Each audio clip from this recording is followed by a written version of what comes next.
Your heart is racing right now for no reason at all. Maybe it happened this morning. A notification popped up. Your boss's name. Your stomach dropped before you even read the message. Your palms got sweaty. Your chest got tight. Your mind went blank, but there was no danger, no threat, just a name on a screen. Your body didn't get the memo, because somewhere inside your skull, a piece of your brain the size of an almond just did something it has done for 2 million years. It looked at that notification, and it decided you were about to be eaten. That's not a metaphor. That's biology. Your ancestors spent almost their entire existence as a species being hunted, not occasionally, constantly. For every single day of nearly 200,000 years, a human being on this planet had to assume that the rustle in the grass might be a lion. And the humans who assumed wrong, who shrugged it off, who thought probably nothing, didn't get a second chance to learn from that mistake. The humans who survived were the ones whose bodies reacted first and asked questions later. That almond-shaped structure is called the amygdala. It sits deep in your brain, and its only job is threat detection. It doesn't read. It doesn't reason. It doesn't know the difference between a saber-toothed cat and a strongly worded email. It just knows something changed, and change might mean danger. Dr. Joseph Ledoux, a neuroscientist at New York University, spent decades mapping exactly how fast this system works. What he found should unsettle you a little. The amygdala can trigger a full-body panic response before the rational, thinking part of your brain even knows what happened. There are two paths information takes when something startles you. One goes through the cortex, the smart part, the part that double-checks, that says, wait, let me actually look at this. The other path is shorter, faster. It skips the thinking entirely and goes straight from your senses to your amygdala.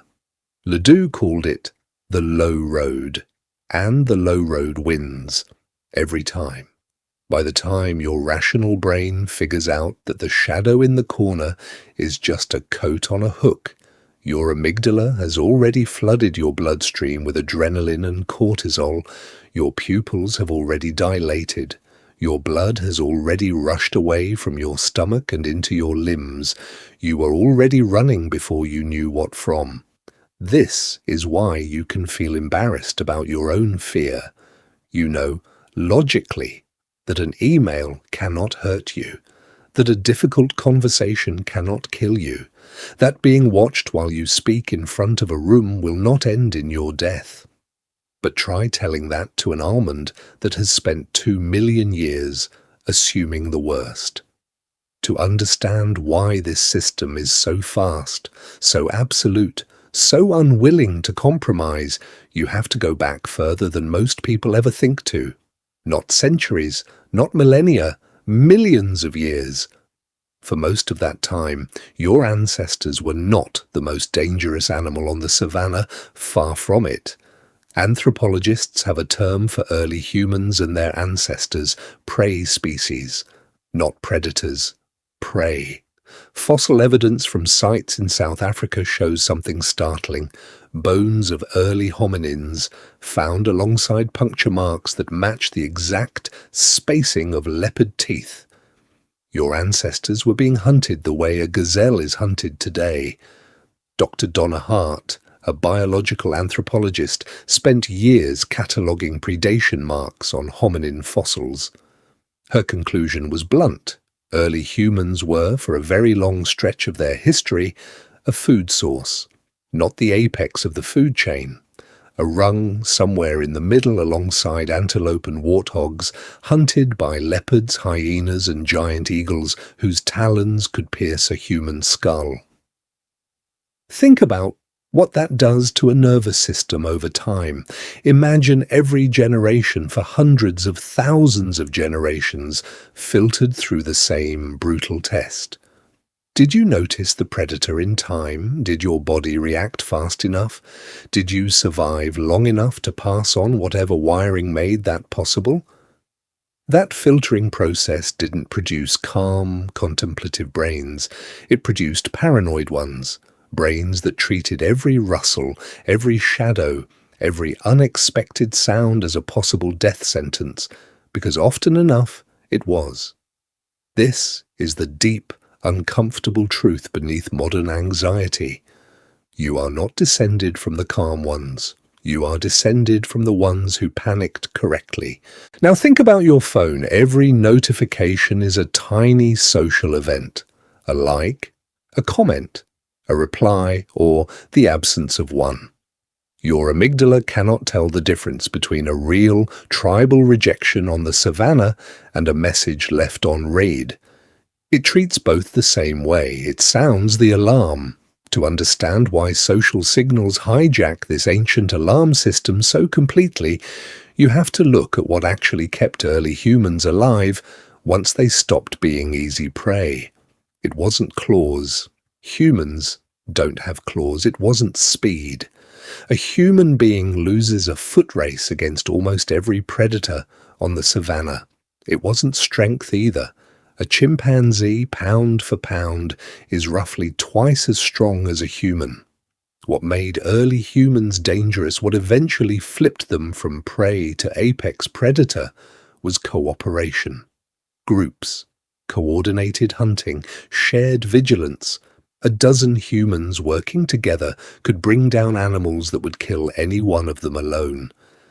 This is why being cast out of the group wasn't a social inconvenience for your ancestors. It was, quite literally, a death sentence. Alone on the savannah, a single human had almost no chance against a predator, a famine, or a rival tribe. So evolution built something clever. It made social rejection feel like physical pain. Dr. Naomi Eisenberger at UCLA ran an experiment that changed how we understand this. She had people play a simple ball-tossing game inside a brain scanner. At some point, the other players in the game would just stop passing the ball. They'd leave the person out.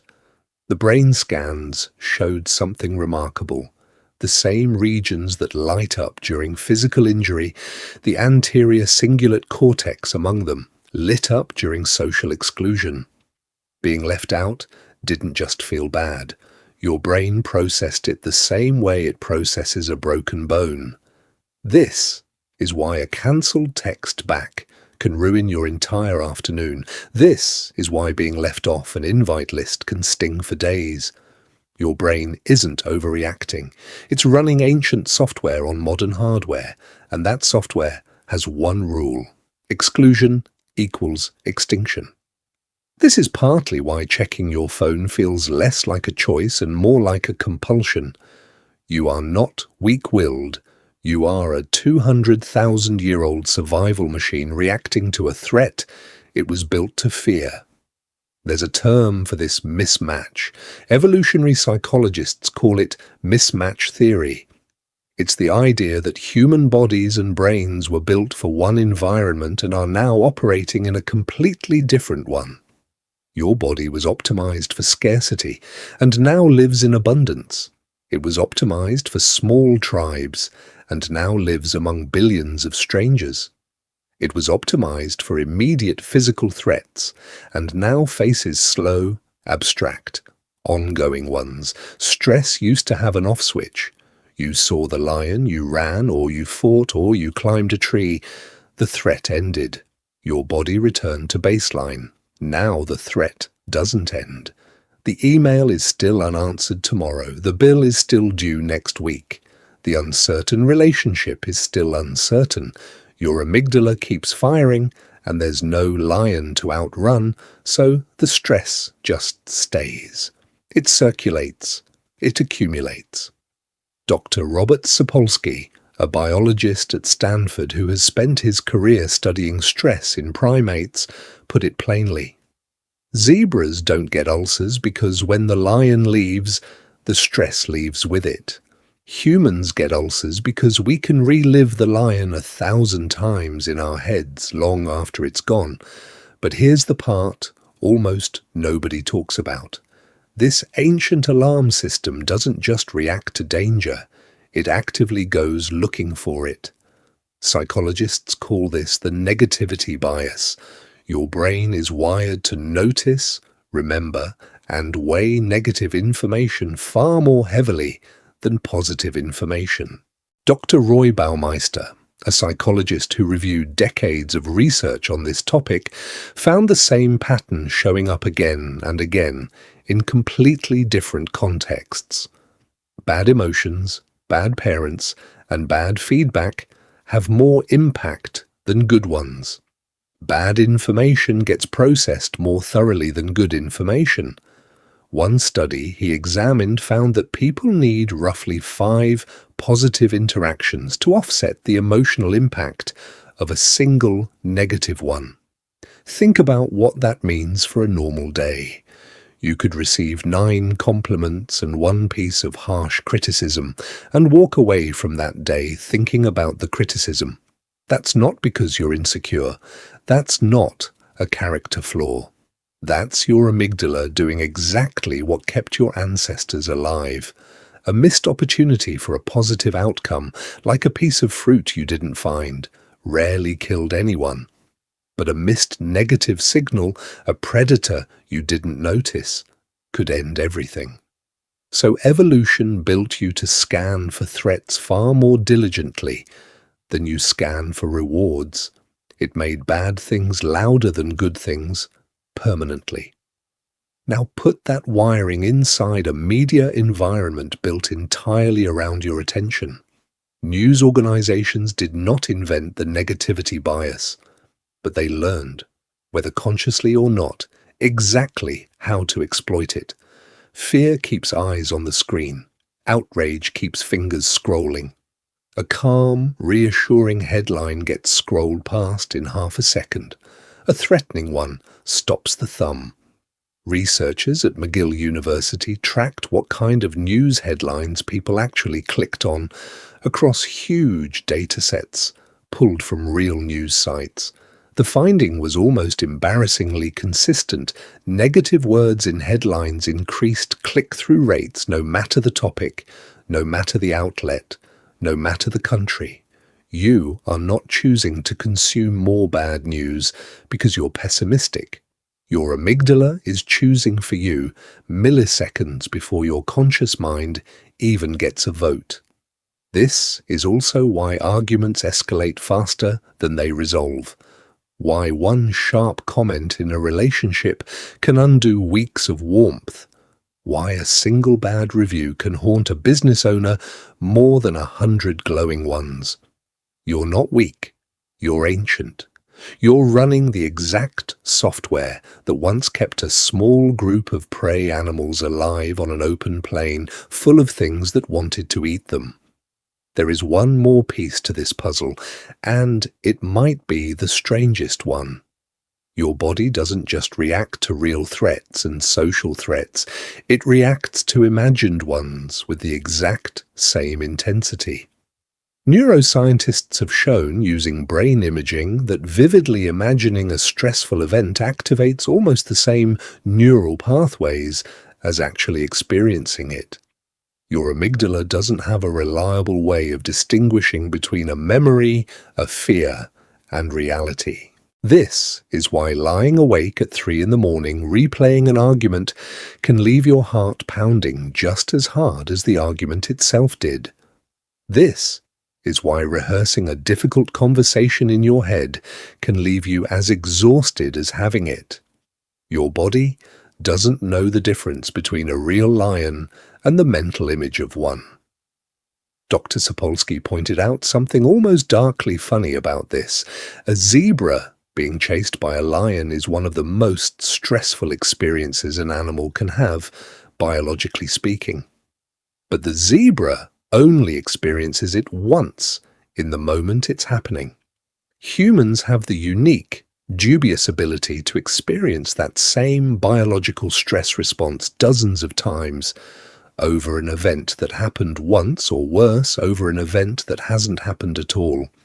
Anticipation alone can trigger the alarm, which means, in a very real sense, your ancestors' greatest survival tool has become one of the modern world's greatest sources of suffering.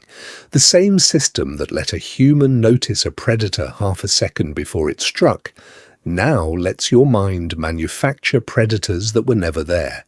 So where does that leave you? Knowing all of this doesn't switch the system off. The amygdala doesn't care that you understand neuroscience. It doesn't negotiate. It doesn't read footnotes. It reacts first, every single time, exactly the way it has for 2 million years. But understanding it changes something quieter and maybe more useful.